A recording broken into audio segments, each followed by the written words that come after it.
ಎಲ್ಲರಿಗೂ ನಮಸ್ತೆ ಸ್ನೇಹಿತರೆ. ಇವತ್ತಿನ ಒಂದು ತರಗತಿಯಲ್ಲಿ ನಾನು ಅಲ್ಮಿಡಿ ಶಾಸನವನ್ನು ಕುರಿತು ತಿಳಿಸ್ಕೊಡ್ತಾ ಇದ್ದೀನಿ. ನಾನು ಈಗಾಗಲೇ ಹೇಳ್ದಾಗೆ ಎಲ್ಲ ಶಾಸನಗಳ ಪರಿಚಯ ಮತ್ತು ಶಾಸನಗಳ ಹಿನ್ನೆಲೆ ಇವುಗಳನ್ನು ನಾನು ಮಾಡಿಕೊಡ್ತೀನಿ ಅಂತ ಹೇಳಿದ್ದೆ.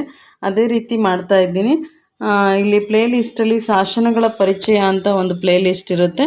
ನೀವು ಅಲ್ಲಿ ಹೋದರೆ ಈ ಶಾಸನಗಳ ಬಗ್ಗೆ ಮಾಹಿತಿ ಇರುತ್ತೆ. ನಾನು ಪರೀಕ್ಷಾ ದೃಷ್ಟಿಯಿಂದ ಯಾವ್ಯಾವುದು ಪ್ರಶ್ನೆ ಆಗಿತ್ತೋ ಅದನ್ನೇ ತಗೊಂಡು ಇಲ್ಲಿ ತಿಳಿಸುವಂಥ ಪ್ರಯತ್ನ ಮಾಡಿದ್ದೀನಿ. ನಿಮಗೆ ಎಷ್ಟು ಸಾಧ್ಯವೋ ಅಷ್ಟನ್ನು ನಾನಿಲ್ಲಿ PPTನಲ್ಲಿ ಹಾಕಿದ್ದೀನಿ. ಉಳಿದದ್ದನ್ನು ನಾನು ಓರಲಾಗೆ ಹೇಳ್ತಾ ಇದ್ದೀನಿ. ನೀವು ಅದನ್ನು ಬೇಕಾದರೆ ಪಾಯಿಂಟ್ಸ್ ಮಾಡ್ಕೊಳ್ಬೋದು.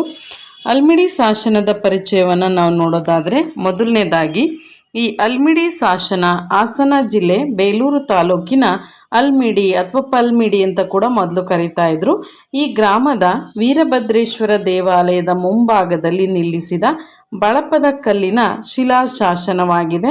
ಇದನ್ನು ಅಲ್ಮಿಡಿ ಶಾಸನ ಅಂತ ಹೇಳಿ ಕರೆಯಲಾಗುತ್ತೆ. ಇದು ಬೇಲೂರು ತಾಲೂಕಿನ ಅಲ್ಮಿಡಿ ಎಂಬ ಗ್ರಾಮದಲ್ಲಿ ಇರುವಂತಹ ಒಂದು ಶಾಸನ. ಈ ಪ್ರಶ್ನೆ ಆಗುತ್ತೆ ಸ್ನೇಹಿತರೆ, ಇದು ಯಾವ ದೇವಾಲಯದ ಮುಂದೆ ಅಂತ ಕೇಳಿದ್ದಾರೆ. ಅದು ವೀರಭದ್ರೇಶ್ವರ ದೇವಾಲಯದ ಮುಂದೆ ಇರುವಂತಹ ಒಂದು ಶಾಸನ. ಇದು ಯಾವ ಒಂದು ಇದರಿಂದ ಕೆತ್ತಿದ್ದಾರೆ ಅಂದರೆ ಬಳಪದ ಕಲ್ಲು ಅಂತ ಕೂಡ ಹೇಳ್ಬೋದಾಗಿದೆ. ಹಾಗೆ ಈ ಒಂದು ಶಾಸನವನ್ನು ಮೊದಲು ಪತ್ತೆ ಹಚ್ಚಿದಂಥವ್ರು ಯಾರು ಅಂತ ಅಂದರೆ MH ಕೃಷ್ಣ ಅನ್ನುವಂಥವರು ಈ ಶಾಸನವನ್ನು ಮೊದಲ ಬಾರಿಗೆ ಪತ್ತೆ ಹಚ್ತಾರೆ. ಪತ್ತೆ ಹಚ್ಚಿ ಈ ಶಾಸನವನ್ನು ಅವರು ಗುರುತಿಸ್ತಾರೆ ಅಂತ ಹೇಳ್ಬೋದಾಗಿದೆ. ಈ ಒಂದು ಶಾಸನವನ್ನು MH ಕೃಷ್ಣ ಅನ್ನುವಂಥವರು ಪತ್ತೆ ಹಚ್ಚಿ ಅವರು 1936ರಲ್ಲಿ ಮೈಸೂರು ಸರ್ಕಾರದ ಒಂದು ಇಲಾಖೆಯಲ್ಲಿ, ಪುರಾತತ್ವ ಇಲಾಖೆಯಲ್ಲಿ ಅಧಿಕಾರಿಯಾಗಿರ್ತಾರೆ. ಅವರು ಈ ಶಾಸನವನ್ನು ಪತ್ತೆ ಹಚ್ಚಿ 1936ನೇ ಇಸ್ವಿ ವಾರ್ಷಿಕ ವರದಿಯಲ್ಲಿಯೇ ಈ ವಿಷಯವನ್ನು ಪ್ರಕಟ ಮಾಡ್ತಾರೆ. ಇದು ಪ್ರಶ್ನೆ ಆಗಿದೆ, ಯಾವ ವರ್ಷ ವಾರ್ಷಿಕ ವರದಿಯಲ್ಲಿ ಈ ಒಂದು ಅಲ್ಮಿಡಿ ಶಾಸನವನ್ನು ಪ್ರಕಟಿಸಲಾಯಿತು ಅಂದರೆ 1936ರಲ್ಲಿ ಇದನ್ನು ಪ್ರಕಟಿಸಲಾಯಿತು ಅಂತ ಹೇಳಲಾಗುತ್ತೆ. ಇದೊಂದು ದಾನ ಶಾಸನವಾಗಿದ್ದು ಇದರಲ್ಲಿ 3 ದಾನಗಳ ವಿವರಣೆಯನ್ನು ನಾವು ನೋಡ್ಬೋದಾಗಿದೆ. ಈ ಒಂದು ಶಾಸನ ದಾನ ಶಾಸನವಾಗಿದೆ. ಈ ದಾನ ಶಾಸನದಲ್ಲಿ ನಾವು 3 ದಾನಗಳ ವಿವರಣೆಯನ್ನು ನೋಡ್ಬೋದಾಗಿದೆ ಅಂತ ಹೇಳಲಾಗುತ್ತೆ. ಈ ಒಂದು ದಾನ ಶಾಸನದಲ್ಲಿ 3 ದಾನಗಳ ಉಲ್ಲೇಖ ಬರುತ್ತೆ. ಮತ್ತು ಈ ಒಂದು ಶಾಸನವನ್ನು ಸುಮಾರು 7 ಮನೆತನಗಳ ಪ್ರಸ್ತಾಪ ಈ ಶಾಸನದಲ್ಲಿ ಬಂದಿರುವಂಥದ್ದನ್ನು ಕೂಡ ನಾವು ನೋಡ್ಬೋದಾಗಿದೆ.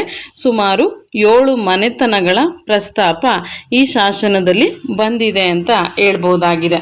ಯಾವುದಪ್ಪ 7 ಮನೆತನ ಅಂದರೆ ಕದಂಬ, ಕಳಬ್ರ, ಅಳುಪ, ಸೇಂದ್ರಕ, ಬಾಣ, ಕೇಕೇಯ, ಪಲ್ಲವ ಅಂತ ಹೇಳಿ ಒಟ್ಟು 7 ಮನೆತನಗಳ ಒಂದು ಉಲ್ಲೇಖ ಇದರಲ್ಲಿ ಬರುತ್ತೆ ಅಂತ ಹೇಳಲಾಗುತ್ತೆ.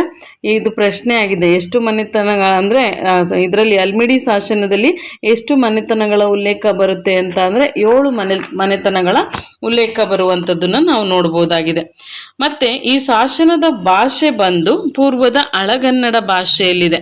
ಇದು ಕೂಡ ಪ್ರಶ್ನೆ ಆಗಿದೆ, ಯಾವ ಅಲ್ಮಿಡಿ ಶಾಸನದ ಭಾಷೆ ಯಾವುದು ಅಂದರೆ ಪೂರ್ವದ ಹಳಗನ್ನಡ ಅಂತ ಹೇಳ್ತೀವಿ ನಾವಿಲ್ಲಿ. ಹಾಗೆ ಈ ಒಂದು ಶಾಸನ 16 ಸಾಲಿನಲ್ಲಿರುವಂತಹ ಒಂದು ಶಾಸನ ಅಂತ ಹೇಳಲಾಗುತ್ತೆ. ಇದು 16 ಸಾಲಿನಲ್ಲಿರುವಂತಹ ಶಾಸನ. ಸುಮಾರು 20 ಕನ್ನಡ ಪದಗಳು ಇದರಲ್ಲಿ ಇವೆ ಅಂತ ಕೂಡ ಹೇಳ್ಬೋದಾಗಿದೆ. ಸುಮಾರು 20 ಕನ್ನಡ ಪದಗಳು ಇದರಲ್ಲಿ ಇವೆ ಅಂತ ಹೇಳಲಾಗುತ್ತೆ. ಈ ಶಾಸನದ ಒಂದು ಸಾರಾಂಶವನ್ನು ನಾವು ನೋಡೋದಾದರೆ, ಇಲ್ಲಿ ಲಕ್ಷ್ಮಿಯಿಂದ ಆಲಂಗಿಸಲ್ಪಟ್ಟಿರುವ ಶಾರ್ಗ್ಯ ಎಂಬ ಬಿಲ್ಲನ್ನು ಚೆನ್ನಾಗಿ ಬಾಗಿಸಿ ಹಿಡಿದಿರುವ ರಾಕ್ಷಸರ ನೀಚ ಕಣ್ಣುಗಳಿಗೆ ಪ್ರಳಯ ಕಾಲದ ಬೆಂಕಿಯಂತಿರುವ ಹಾಗೂ ಶಿಷ್ಟರಿಗೆ ಒಳ್ಳೆಯ ದರ್ಶನವನ್ನು ಬೀರುವವನೂ ಆಗಿರುವ ಸುದರ್ಶನ ಚಕ್ರವನ್ನು ಧರಿಸಿರುವ ಚ್ಯುತಿ ಇಲ್ಲದ ಅಚ್ಯುತನಾದ ವಿಷ್ಣುವಿಗೆ ಜಯವಾಗಲಿ ಅಂತ ಇದೆ. ಚ್ಯುತಿ ಇಲ್ಲದ ಅಚ್ಯುತನಾದಂತಹ ವಿಷ್ಣುವಿಗೆ ಜಯವಾಗಲಿ ಅಂತ ಹೇಳಿ ಇದನ್ನು ಮೊದಲು ಬರೀತಾರೆ. ಇಲ್ಲಿ ಇದು ಪ್ರಶ್ನೆ ಆಗಿದೆ, ಅಲ್ಮಿಡಿ ಶಾಸನದಲ್ಲಿ ಯಾವ ದೇವರನ್ನು ಸ್ತುತಿಸಲಾಗಿದೆ ಅಂತ ಅಂದರೆ ಅಲ್ಲಿ ಅಚ್ಯುತ ಅಂತ ಕೊಟ್ಟರೆ ಅಚ್ಯುತನೇ ಆಗ್ತಾನೆ, ಇಲ್ಲ ಅಂದರೆ ವಿಷ್ಣು ಅಂತ ಕೊಟ್ಟರೆ ವಿಷ್ಣು ಆಗ್ತಾನೆ ಅಂತ ಕೂಡ ಹೇಳ್ಬೋದಾಗಿದೆ. ಹೇಗೆ ಬರುತ್ತೆ ಇದು ಅಂತ ಅಂದರೆ ಒಂದು ತೋಳಿನಿಂದ ಲಕ್ಷ್ಮಿಯನ್ನು ಆಲಂಗಿಸಲ್ಪಟ್ಟು ಮತ್ತೊಂದರಿಂದ ಬಾಗಿದ ಬಿಲ್ಲನ್ನು ಹಿಡಿದಿರುವಂತಹ ರಾಕ್ಷಸರ ನೀಚ ಕಣ್ಣುಗಳಿಗೆ ಪ್ರಳಯ ಬೆಂಕಿಯಂತಿರುವಂತಹ ಸುದರ್ಶನ ಚಕ್ರವನ್ನು ಧರಿಸಿರುವಂತಹ ಚ್ಯುತಿಯಿಲ್ಲದ ಅಚ್ಯುತನಿಗೆ ಅವನಿಗೆ ಜಯವಾಗಲಿ ಅನ್ನೋ ರೀತಿಯಲ್ಲಿ ಈ ಒಂದು ಶಾಸನ ಇರುವಂಥದ್ದು. ನಾವು ನೋಡ್ಬೋದು, ಅದು ಮೇಲ್ಗಡೆ ಸುದರ್ಶನ ಚಕ್ರದ ರೀತಿಯಲ್ಲೇ ಇದೆ ಶಾಸನದ ಕಲ್ಲು ಮೇಲೆ. ಅದು ನೋಡಿದ್ರೆ ನಮಗೆ ಗೊತ್ತಾಗುತ್ತೆ. ಹಾಗೆ ಮುಂದುವರೆದು ಅವರು ಏನು ಹೇಳ್ತಾರೆ ಅಂತ ಅಂದರೆ, ಈ ಶಾಸನದಲ್ಲಿ ಏನಿದೆ ಇದರ ಸಾರಾಂಶ ಅಂದರೆ, ನಮಸ್ಕಾರ, ಕದಂಬರ ಒಡೆಯನು ತ್ಯಾಗಗುಣ ಸಂಪನ್ನನೂ ಆದ ಕುಲಬೋರನ ಶತ್ರುವೂ ಆದ ಕಾಕುತ್ಸ ಭಟ್ಟೋರನು ಆಳ್ವಿಕೆ ಮಾಡುತ್ತಿರುವಾಗ ನರಿದಾವಿಳೆ ನಾಡಿನ ಮೃಗೇಶ ಮತ್ತು ನಾಗ ಎಂಬ ಅಧಿಕಾರಿಗಳು ಆಳುತ್ತಿದ್ದರು.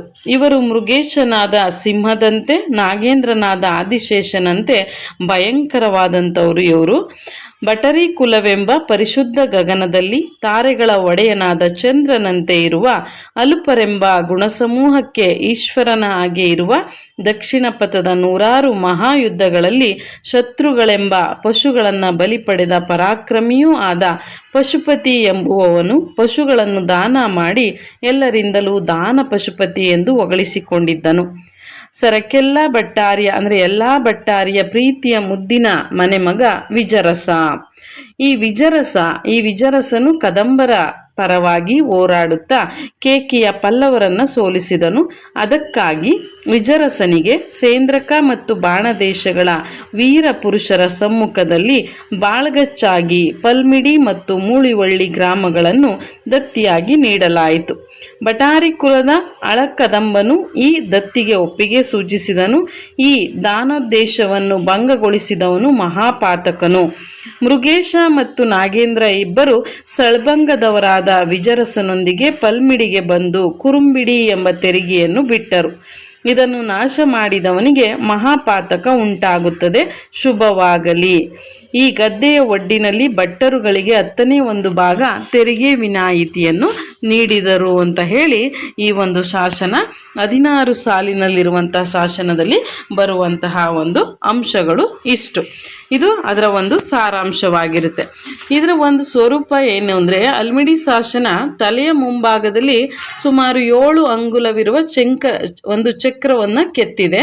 ಇದು ವಿಷ್ಣುವಿನ ಸುದರ್ಶನ ಚಕ್ರವಾಗಿದ್ದು, ಈ ಚಕ್ರದ ಸುತ್ತಲೂ ಕುದುರೆಯ ಲಾಳದ ಆಕಾರದಲ್ಲಿ ಶಾಸನದ ಮೊದಲನೇ ಪಂಕ್ತಿಯನ್ನು ಕೊರೆಯಲಾಗಿದೆ. ಈ ಶಾಸನ ಕಂಬದ ಮೇಲೆ 2ನೇ ಪಂಕ್ತಿಯಿಂದ ಮೊದಲು ಮಾಡಿ 15ನೇ ಪಂಕ್ತಿವರೆಗೂ ಬರೆಯಲಾಗಿದೆ. ಕಂಬದ ಬಲಮಗ್ಗಿನಲ್ಲಿ ಮೇಲಿನಿಂದ ಕೆಳಕ್ಕೆ ಅಡ್ಡಲಾಗಿ 16ನೇ ಪಂಕ್ತಿಯನ್ನು ಇಲ್ಲಿ ಬರೆಯಲಾಗಿದೆ.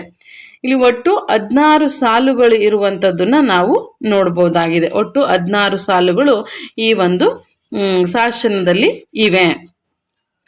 ಇಲ್ಲಿ ಬರುವಂತಹ ಪ್ರಮುಖ ಮಾಹಿತಿಯನ್ನು ನಾವು ನೋಡೋದಾದರೆ, ಬಾಳ್ಗಚ್ಚು ಅನ್ನುವಂಥ ಪದ ಬಂದಿದೆ. ಇದು ಪ್ರಶ್ನೆ ಆಗಿದೆ. ಬಾಳ್ಗಚ್ಚು ಅಂದರೆ ಏನು ಅಂತ ಅಂದರೆ, ಯುದ್ಧದಲ್ಲಿ ಹೋರಾಡಿದಂತಹ ವೀರನ ಕತ್ತಿಯನ್ನು ತೊಳೆಯುವ ಸಂದರ್ಭವನ್ನು ಅಥವಾ ಸಮಾರಂಭವನ್ನು ಬಾಳ್ಗಚ್ಚು ಅಂತ ಕರೀತಾರೆ. ಅವನು ಹೋರಾಡಿ ಬಂದಾಗ ಆ ವೀರರಿಗೆ ಅಥವಾ ಮೃತನಾದಂಥ ವೀರನ ಕುಟುಂಬದವರಿಗೆ ಸಲ್ಲುವಂಥ ಒಂದು ಗೌರವ ಅಥವಾ ಮರ್ಯಾದೆ ಅಂತ ಕೂಡ ಹೇಳಲಾಗುತ್ತೆ. ಇದೊಂದು ಕ್ರಿಯಾಪದ ಸಮಾಸ ಅಂತ ಕೂಡ ಹೇಳ್ಬೋದು. ವಿಗ್ರಹ ವಾಕ್ಯ ಬಾಳನ್ ಪ್ಲಸ್ ಕಳ್ಚು. ಬಾಳ್ ಎಂದರೆ ಕತ್ತಿ, ಕಳ್ಚು ಎಂದರೆ ತೊಳೆಯೋದು ಅಂತ ಅರ್ಥ. ಹಾಗಾಗಿ ಬಾಳ್ಗಚ್ಚು ಅಂತ ಇದನ್ನು ಕರೀತಾರೆ. ಇನ್ನೊಂದು ಪದ ಇದೆ ಸಳ್ಭಂಗ ಅಂತ ಹೇಳಿ. ಈ ಸಳ್ಭಂಗ ಅನ್ನುವಂಥದ್ದು ಇದು ಎಂ.ಎಚ್. ಕೃಷ್ಣ ಅವರು ಹೇಳ್ತಾರೆ, ಇದು ವಿಜರಸನಿಗೆ ವಿಶೇಷಣವನ್ನಾಗಿ ಮಾಡಿ ಆತನು ಸಳ್ಭಂಗವೆಂಬ ಹೆಸರಿನ ಊರಿನವನೆಂದು. ಆ ಊರು ಈಗ ಶಿವಮೊಗ್ಗ ಜಿಲ್ಲೆಯ ಉತ್ತರ ದಿಕ್ಕಿನಲ್ಲಿರುವ ಸಲ್ವಂಗ ಅಂತ ಕರೀತಾರೆ. ಆದರೆ ಚಿದಾನಂದ ಮೂರ್ತಿಯವರು ಹೇಳ್ತಾರೆ, ಈ ಸಳ್ಭಂಗ ಅನ್ನುವಂಥದ್ದು ರಾಜನಿಗೆ ಸಂದಾಯವಾಗಬೇಕಾದ ಆದಾಯದ 6ನೇ ಒಂದು ಭಾಗ ಅಂತ ಅವ್ರು ಹೇಳ್ತಾರೆ. ಇನ್ನು ಕುರುಂಬಿಡಿ ಅಂತ ಇದೆ. ಕುರುಂಬಿಡಿ ಅಂದರೆ ಇದು ತೆರಿಗೆ ವಿನಾಯಿತಿಯನ್ನು ಸೂಚಿಸುವಂತಹ ಪದ. ಇದನ್ನು ಎಂ.ಎಚ್. ಕೃಷ್ಣ ಅವರು ಕುರುಂಬಿಡಿ ಅಂದರೆ ಕೋಟೆ ಅಥವಾ ದುರ್ಗದ ರಕ್ಷಕ ಅಂತ ಹೇಳಿ, ಕುರುಂಬಿಡಿ ಅಂತ, ಕುರುಂಬ ಅಂದರೆ ಕೋಟೆ ಅಥವಾ ದುರ್ಗದ ರಕ್ಷಕ, ಕುರುಂಬಿಡಿ ಅಂದರೆ ಕೋಟೆಯ ರಕ್ಷಕನಿಗೆ ಸಲ್ಲಬೇಕಾದಂತಹ ಗೌರವ ಅಂತ ಕೂಡ ಎಂ.ಜಿ. ಮಂಜುನಾಥ್ ಹೇಳ್ತಾರೆ. ಎಂ.ಎಚ್. ಕೃಷ್ಣ ಅವರು ಇದೊಂದು ಸಣ್ಣ ತೆರಿಗೆ ಅಂತ ಹೇಳ್ತಾರೆ. ಪತ್ತೊಂದಿ ಅಂತ ಕೂಡ ಇದೆ ಇದರಲ್ಲಿ ಪದ. ಪತ್ತೊಂದಿ ಅಂತ ಅಂದರೆ ಇದು ಅಚ್ಚ ಕನ್ನಡದ ಶಬ್ದ. ಸಂಸ್ಕೃತದಲ್ಲಿ ಪತ್ತೊಂದಿ ಅಂದರೆ ದಶಬಂಧ ಅಥವಾ ತದ್ಭವ ರೂಪ ಅಂತ ಕೂಡ ಹೇಳ್ಬಹುದಾಗಿದೆ. ಪತ್ತೊಂದಿ ಅಂದರೆ 10ನೇ ಒಂದು ಭಾಗ ಅಂತ ಅರ್ಥ. ಇನ್ನು ಪೂರ್ವದ ಹಳಗನ್ನಡದಲ್ಲಿ ಈ ಶಾಸನ ಇದೆ ಅಂತ ನಾವು ನೋಡ್ಬೋದಾಗಿದೆ. ಇದರಲ್ಲಿ ಪೊಗಳೆ ಪಟ್ಟಣ ಅನ್ನುವಂತಹ ಒಂದು ಕರ್ಮಿಣಿ ಪ್ರಯೋಗ ಇದೆ. ಪೊಗಳೆ ಪಟ್ಟಣ ಅನ್ನುವಂತಹ ಕರ್ಮಿಣಿ ಪ್ರಯೋಗವನ್ನು ನೋಡ್ಬೋದು. ಪೆತ್ತಜಯನ್ ಎಂಬ ಅರಿಸಮಾಸದ ಪ್ರಯೋಗ ಕೂಡ ಇದರಲ್ಲಿ ಇದೆ ಅಂತ ಹೇಳಲಾಗುತ್ತೆ. ಹಾಗೆ ದ್ವಿತೀಯ ವಿಭಕ್ತಿ ಪ್ರತ್ಯಯ ಷಷ್ಠಿ ವಿಭಕ್ತಿ ಪ್ರತ್ಯಯ ಆನ್ ಪ್ರಯೋಗವಾಗಿದೆ ಅಂತ ಕೂಡ ಹೇಳಲಾಗುತ್ತೆ. ಇನ್ನು ನಾನೀಗಾಗಲೇ ಬಾಳ್ಗಚ್ಚು ಅನ್ನುವಂತಹ ಪದವನ್ನು ಹೇಳಿದ್ದೀನಿ. ಇದೊಂದು ವೀರಗಲ್ಲು ಮತ್ತು ದಾನ ಶಾಸನ ಎರಡಕ್ಕೂ ಬರುವಂತಹ ಒಂದು ಶಾಸನವಾಗಿದೆ. ಇದರ ಛಂದಸ್ಸು ಬಂದು ಅನುಷ್ಟುಪ್ ಶ್ಲೋಕದಲ್ಲಿ ಇರುವಂಥದ್ದನ್ನು ನಾವು ನೋಡ್ಬೋದಾಗಿದೆ. ಅನುಷ್ಟುಪ್ ಶ್ಲೋಕದಲ್ಲಿ ಇದೆ ಅಂತ ಕೂಡ ಹೇಳ್ಬೋದಾಗಿದೆ. ಮತ್ತು ಈ ಶಾಸನದಲ್ಲಿ ಸುದರ್ಶನ ಚಕ್ರದ ಉಲ್ಲೇಖ ಇರೋದ್ರಿಂದ ಇದೊಂದು ವೈಷ್ಣವ ಶಾಸನ ಅಂತ ಕೂಡ ಕರಿಬೋದಾಗಿದೆ. ಈಗ ಈ ಶಾಸನ ಎಲ್ಲಿದೆ ಅಂತ ಅಂದರೆ ಮೊದಲು ಮೈಸೂರಿನ ವಸ್ತು ಸಂಗ್ರಹಾಲಯದಲ್ಲಿ ಇದನ್ನು ಇಟ್ಟಿದ್ರು. ಆದರೆ ಈಗ ಈ ಶಾಸನವನ್ನು ಬೆಂಗಳೂರಿನಲ್ಲಿ ಇಡಲಾಗಿದೆ.